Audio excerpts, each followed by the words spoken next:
Welcome to the Manuchehri podcast. Over the last 30 years, it has been my joy to assist humanity in aligning with their magnificence so they may heal, discover their natural gifts, and communicate with loved ones living on the other side. May you also experience delight while we dance in the powerful, intuitive world of energy. Let's get going.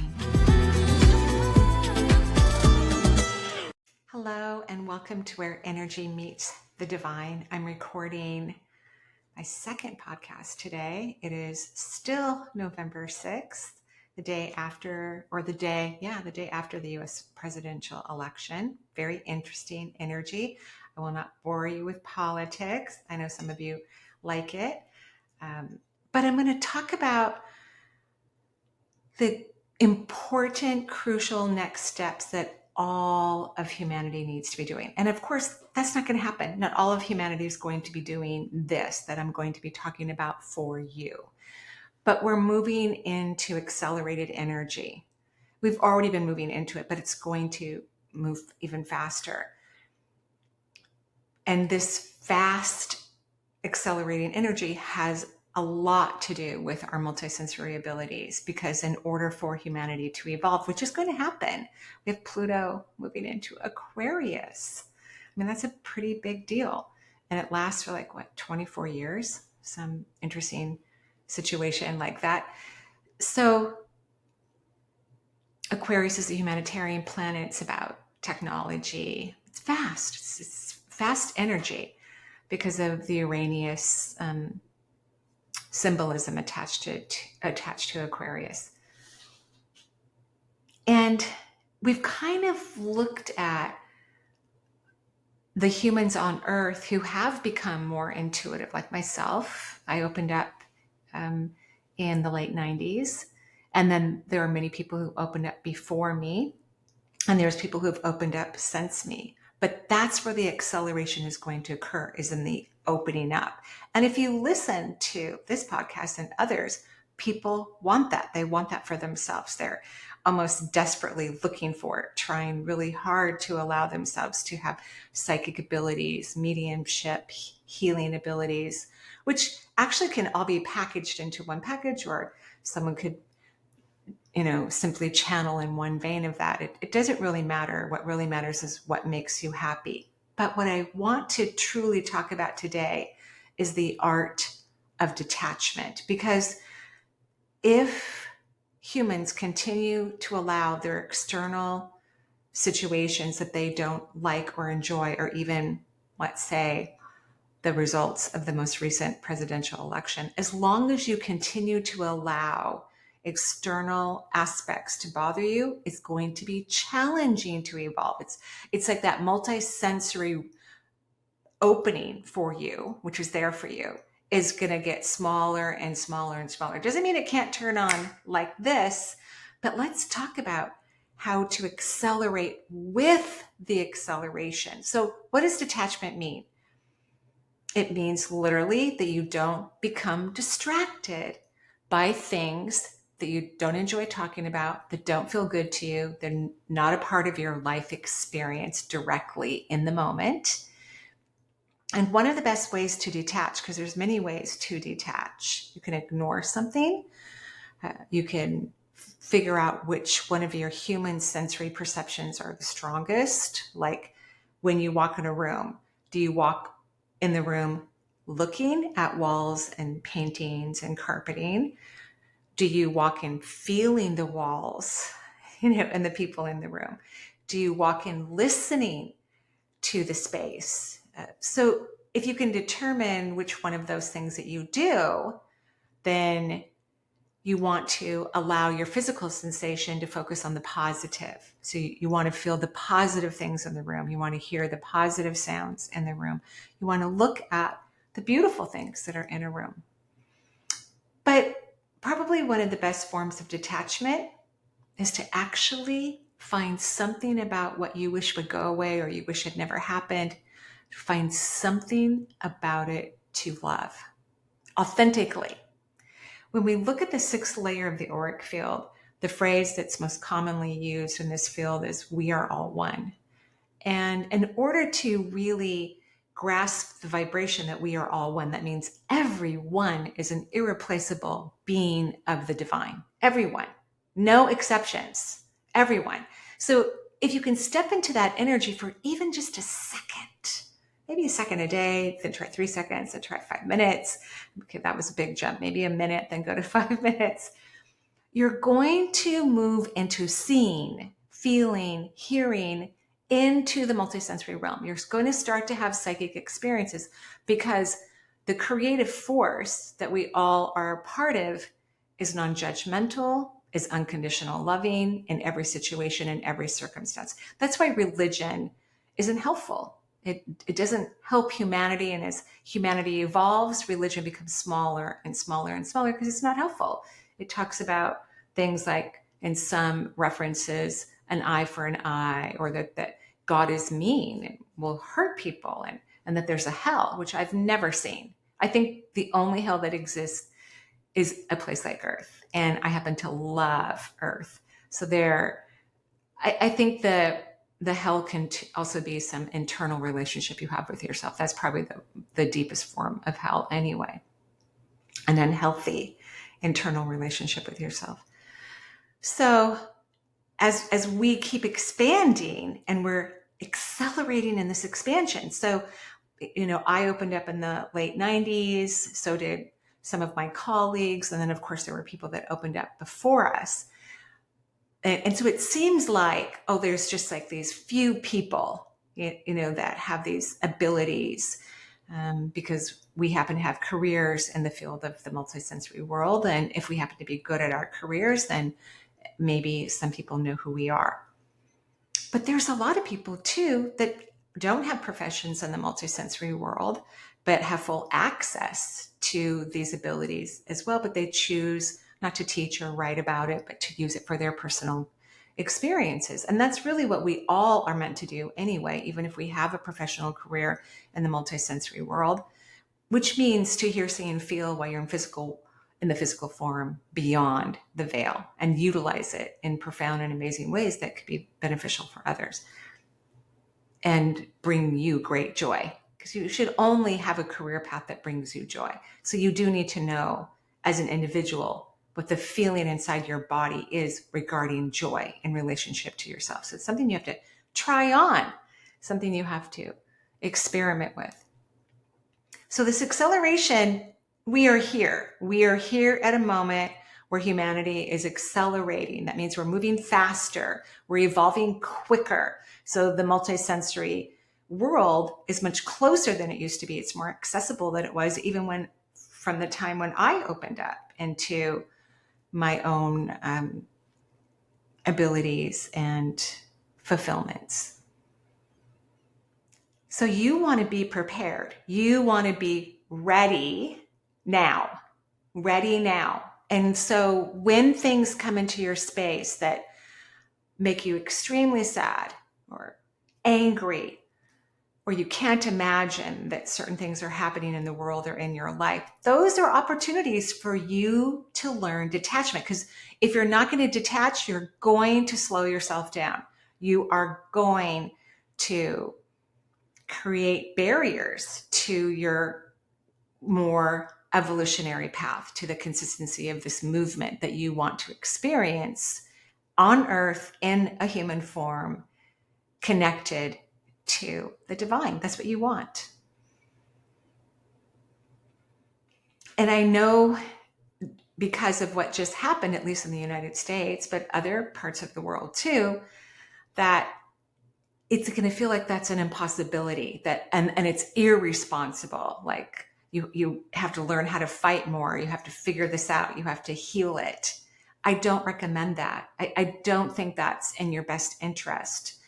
Your job, so that you can move forward, is to learn detachment, which means to love things, find the beauty in everything to the best of your ability, authentically, so that you can continue on this evolutionary process. That will actually help humanity as a whole to raise their vibration and frequency and ultimately create the reality that we all want. But if you as an individual or your friends or family keep lowering their frequency and their vibration, and terrible sadness of what's occurring in your life, in the world, whatever it is that you're focused on, you won't see the window, you won't see the opening, you won't feel it. You're going to be distracted. I want you to distract yourself from the distraction. I want you to learn detachment. One of the reasons why I'm able to help people heal from disease is because I love disease authentically. I think it's one of the most beautiful things I've ever seen in my life. I don't wish anyone to have a health issue ever. I don't wish it on anyone. That's not what love means. Not when you're loving something that you wish didn't exist. It means that you honor it, you value it, you appreciate, you think it's interesting. And we all have our own unique pulls into things that are very fulfilling. So the fact that I can love disease and think it's really cool and interesting allows me to know what a person needs to get better. It's like I'm unraveling it as I'm loving it. And it's dissolving and spinning away from its container and pattern. And then I get great ideas and inspiration, and the people can feel it while I'm talking to them. You can actually see their energy begin to change because I'm in a state of detachment, but at the same time, I'm in a state of pure joy. So even if you haven't discovered some things that are unique about you that allow you to stand out from a multi-physical perception, detaching from the stuff that could be distracting you could help enormously.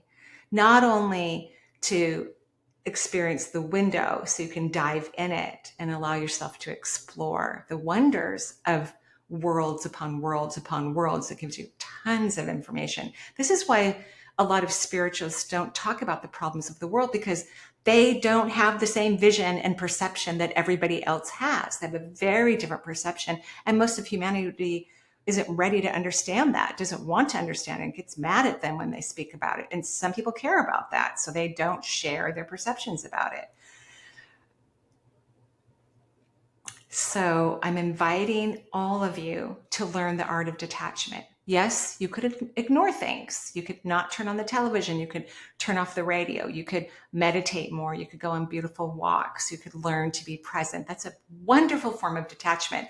And it's such a doorway in itself that when you authentically become present, even for just a few short moments, you dive into this effervescent life that very few people get to experience for any amount of time. And that's where the magic is. It's almost as if everything that you're looking for exists in the nothingness. It all exists in the nothingness. And the nothingness means not focusing on earth, not in a sad, hurtful, terrible way. Of course, if you've had a loss in your life and you have authentic grief, that's different. You're going to need to spend some time going in and out of that, allowing yourself to cry and feel those emotions, and then raise your vibration so that you can see your departed loved one or learn something about them and their experience as they travel between the third dimension and into ultimately the fifth dimension and beyond. There's so much for humanity to explore. And although I wish things were different too in many parts of the world, not just in American politics, but if we stay focused on the negativity of these experiences, it will take us longer to vibrate out of it. And for those people who choose to vibrate out of it, you will help other people to do the same. Now, if war brought you joy, just like disease brings me joy, that's a different matter. Then you're supposed to be focusing on it. You're supposed to be inviting it in your life. You'd probably be great in the UN. You could be a great person who mediates leaders, in the world now or in the future. So pay attention to what brings you joy and don't let your logical mind talk you out of any of it, because that is the path moving forward. You need to practice it. You need to learn how to identify it for yourself, practice it some more. Yeah, and not turn your back on it ever. Okay, I'm going to go ahead and go to some phone lines and answer some questions. Okay. Hi, Marie. My name is Rachel, and I'm from Southern California. And I've felt like an intuitive type of person for years now. I'm approaching 40 this next year, and I really feel like I've been coming into who I am the last few years. In fact, I've had a handful of dreams that have come to fruition really soon, within weeks or even the day of, that have almost taught me. I've learned over the years and had this feeling that it's a language that I'm learning, and I'm being given practice to prepare for this big one or something more important, because they've seemed almost kind of silly, although they've happened. And so a couple of years ago, I got the big one. At least I felt that way. And it came in the same manner, the same fashion, and I felt it in every square inch of my body and soul. And that dream was that my husband was going to die in 2.5 years. And we spent a lot of time preparing for that. And he was a very good, supportive husband through it. Wasn't totally on board with the idea of dying, and no one was excited for it. But we had a lot of really good growth and spiritual experiences over those couple of years. But also a lot of really hard things happened from the time that dream happened in 2021 all the way through his predicted death of this last fall, which didn't occur. He's still here, and life has been really difficult for us. Did not happen. We love and care for each other and take really good care of each other and our kids, but now we're getting divorced. Right. And although I feel like some days I'm on the right path and everything's exactly the way it's supposed to be, I have a really hard time trusting my intuition now and having confidence in who I thought I was becoming. And my question is, how do I get that back? I know you're going to say rest in the lower half of your body and find joy. Yeah. And some days I really do have that, but how do I get over this hump of becoming who I know I'm meant to become, but trusting myself in the process? Any insight of why that happened the way that it did, or what I can do to reconnect would be so appreciated. Thank you for all that you do. I love you. Oh, thank you, Rachel. I love you too. First and foremost, transitioning out of a body is a very personal and private thing between a soul and the parts of our humanness that are also part of our soul that are here on earth. It's very, very personal and very private.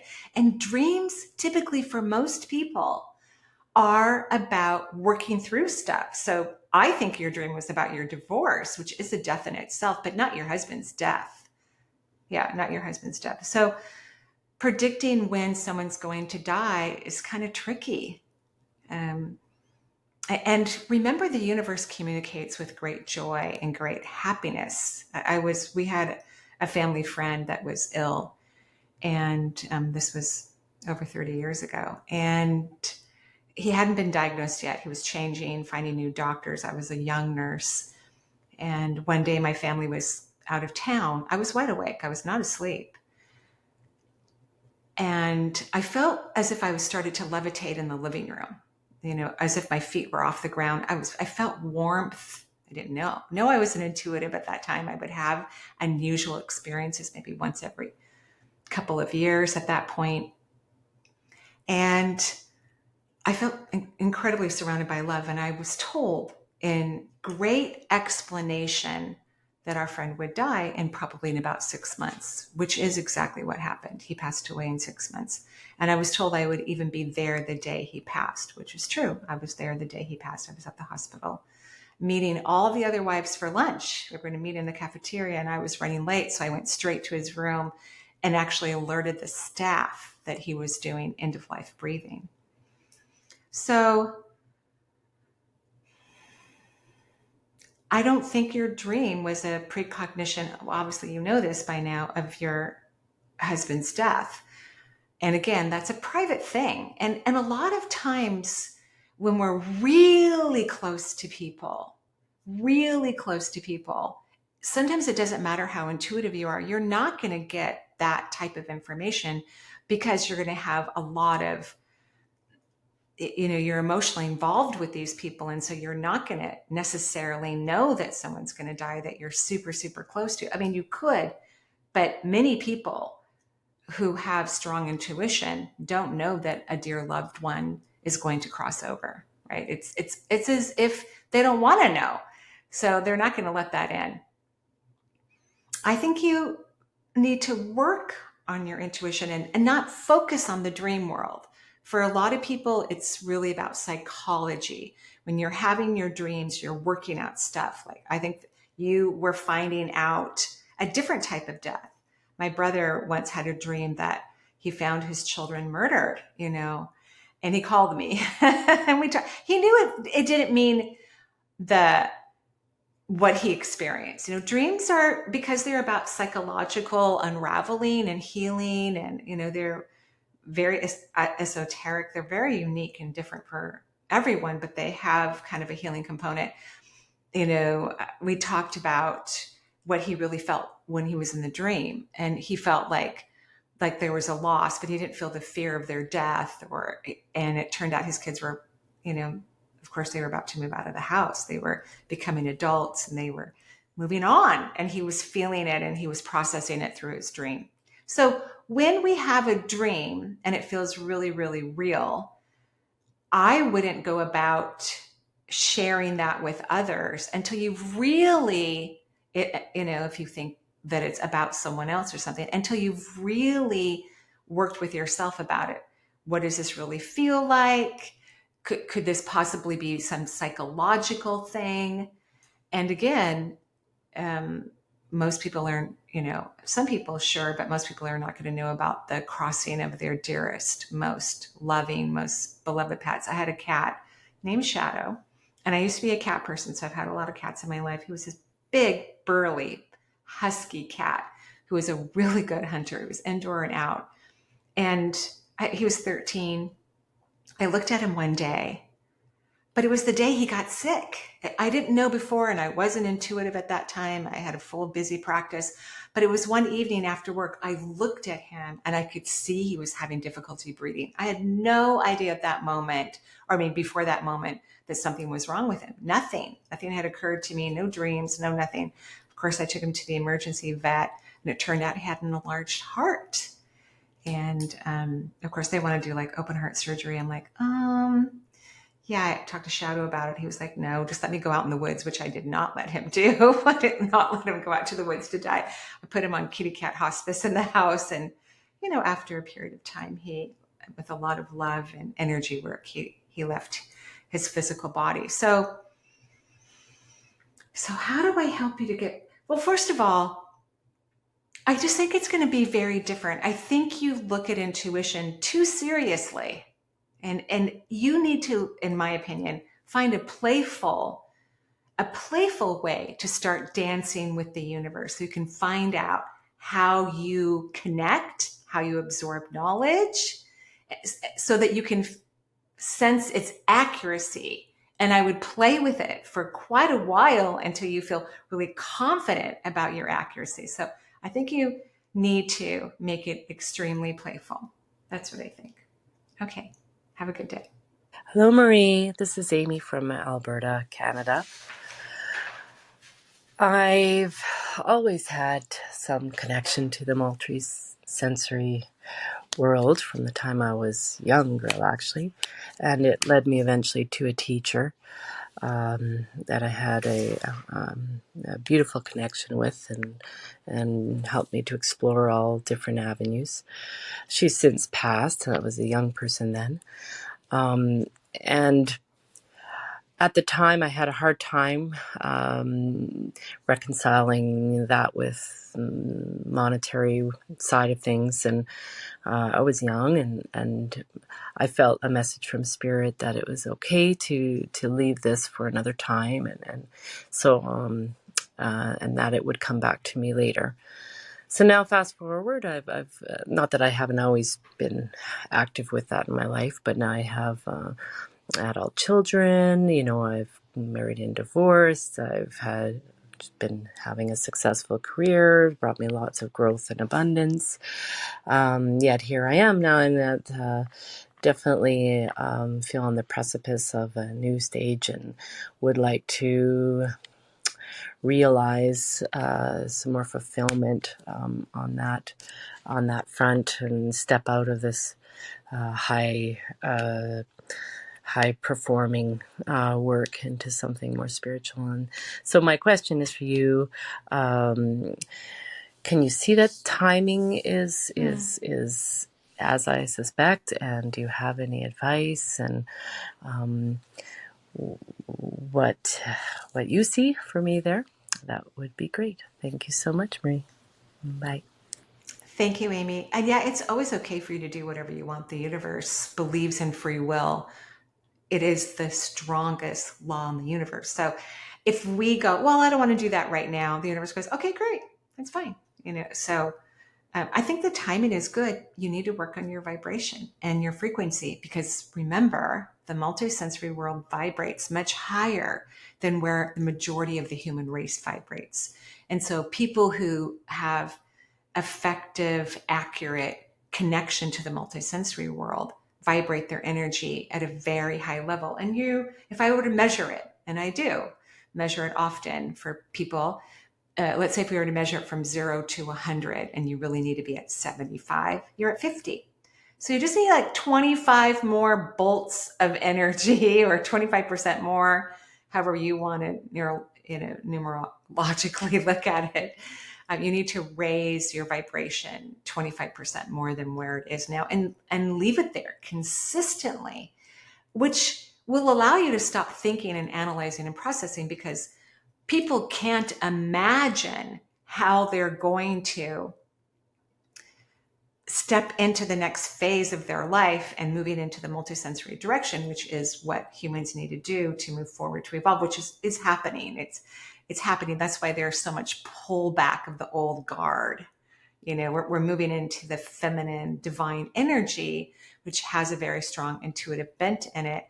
And the old structure, which worked well for quite a while, is not having it. They don't like it. They're trying to hold on by their teeth. It's just fascinating. We could call it other words. These are the words I would use, but don't let it drop anyone's energy who's listening. I would call it racism. I would call it misogyny.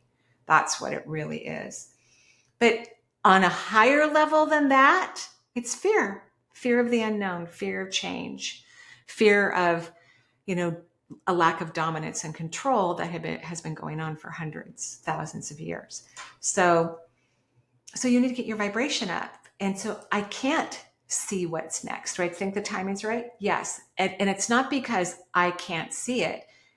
Well, I mean, I can't see it, but your frequency is not vibrating high enough for me to see it. And so I ask, when people, not just you, of course, Amy, but anyone who wants me to help them, because I have helped people figure out their career paths or what's next for them, please work on your vibration before you ask me, because I could potentially have a knowingness about it if you raise your frequency. But regardless, you have to raise your vibration anyway, because otherwise it's going to feel like you're reaching for something that feels untangible to you. Like you can't connect with it, you can't pull it down, you can't feel it, even though it's there, but your vibration has to be higher, because that's where the tangibility comes from, is from a higher vibration. Okay. All right. Thank you. Hi, Marie. I've been taking a mediumship classes with you and Suzanne Giesman on the Shift Network. And I just completed a Reiki class this past weekend at a Reiki center in my hometown.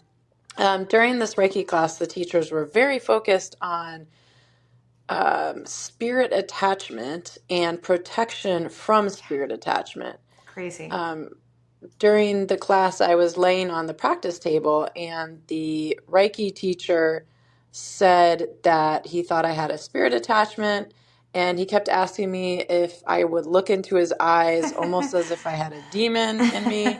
And then he said he saw a tentacle come out of my head.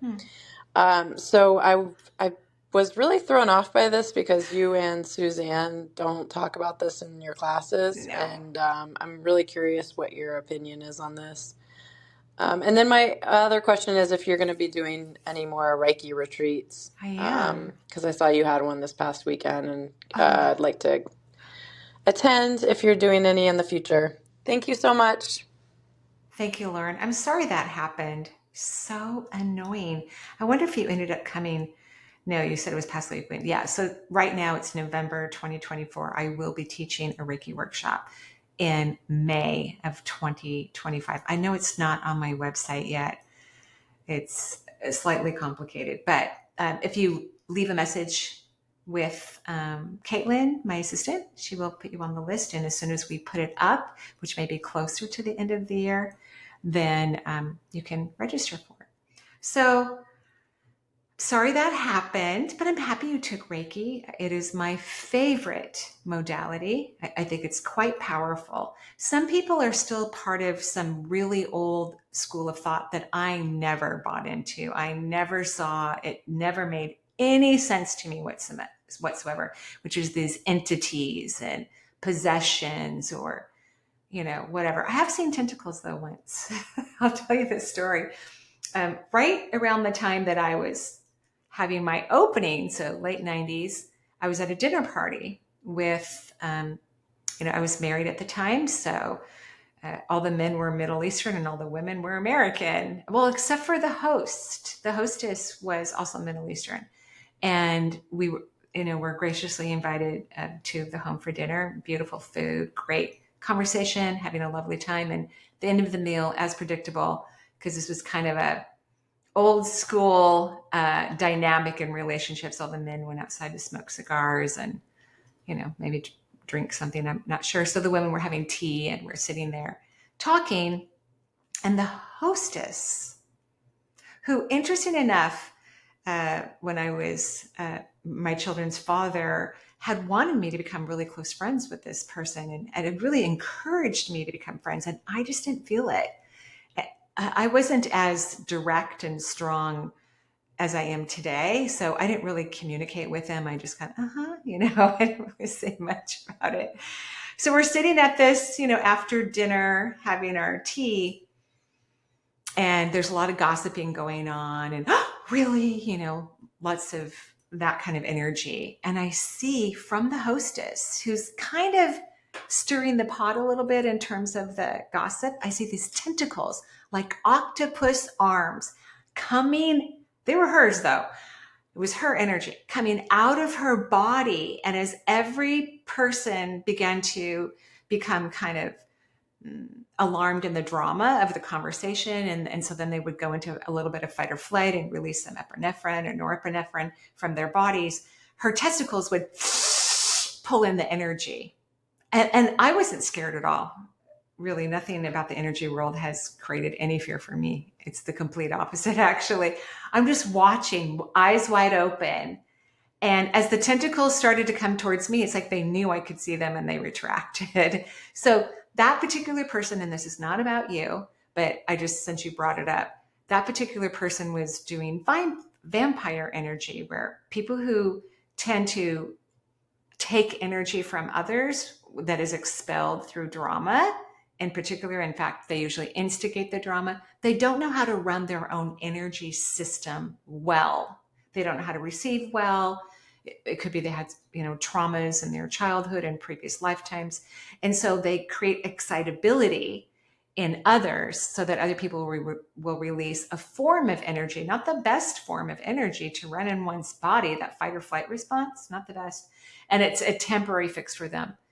So I before you take anything to do with the multisensory world class, and this is for everyone who's listening, I would investigate the people who are teaching the class. And I don't mean you have to hire a private detective or anything, but are they happy? What is their belief system? Is their life going great for them? And maybe this person is happy. Maybe their life is going great for them.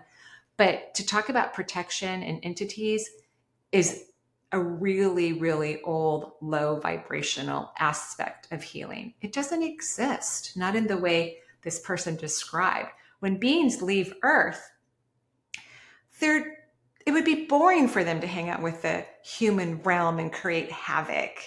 It's just not part of the experience. And because when you leave Earth, you become so much more conscious and aware, your actions any negative action you take will only return back to you. You know this. You're clear about it. There's no confusion. None. whatsoever. It doesn't happen as rapidly on Earth because it's slower. It's a slower vibrational reality, but it happens instantaneously on the other side. So that's what I think about that. Ignore it.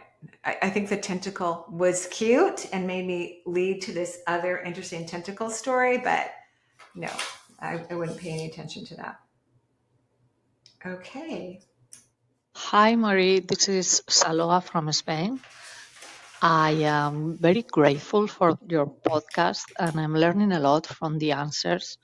So sometimes we don't need our right answer, Right. and it has taken me a while to ask you a question or to leave a voicemail because they are very useful. Other people's questions, I'm and so there glad. is a general message to all of us. So I would like this time to get a message from my angel spirits, and to know what they have to tell me. I want to feel them more, and I'm really open to have a beautiful message for them. I send you love, and I'm very grateful for this podcast. Thank you. Thank you, Zilla. I'm grateful too. I have a lot of fun with the podcast. And again, thank you everyone for taking the time to leave a voicemail. I appreciate it. So, your spirit guides, angels, and other beings from the other side, they want you to know how precious you are, how lovely you are, how kind you are, how brilliant you are. They want you to know this, and they want you to live that truth. They say that you tend to look outside of yourself and you can see those things in others. Not everybody, but you can, and a lot of people, you can really see the beauty in others, and they would love it if you turn the camera around and begin to see yourself the way the universe sees you. That's what they truly want for you. So if you could practice that, that would be really cool and very, very great. And perhaps report back after you've been doing it for a little while and see what has changed in your life. Because you've been in a place for 2 years now where detachment, as I was speaking about earlier in the podcast, will go a long way for you. And I think because you can see the beauty in so much, you do know how to detach fairly well. But we need to get your subatomic particles, again, vibrating at a higher pace, and loving yourself and seeing yourself as the beauty that you see in others could be the perfect ticket for you. So that's what they're saying. And they're saying, thank you for loving the world. Thank you for your graciousness. Thank you for your kindness. That's what they're saying. Thank you, everybody, for listening. Have a beautiful Thursday, because this will air in about 9 hours or so. Have a very beautiful Thursday, and all my love to you. Bye-bye for now.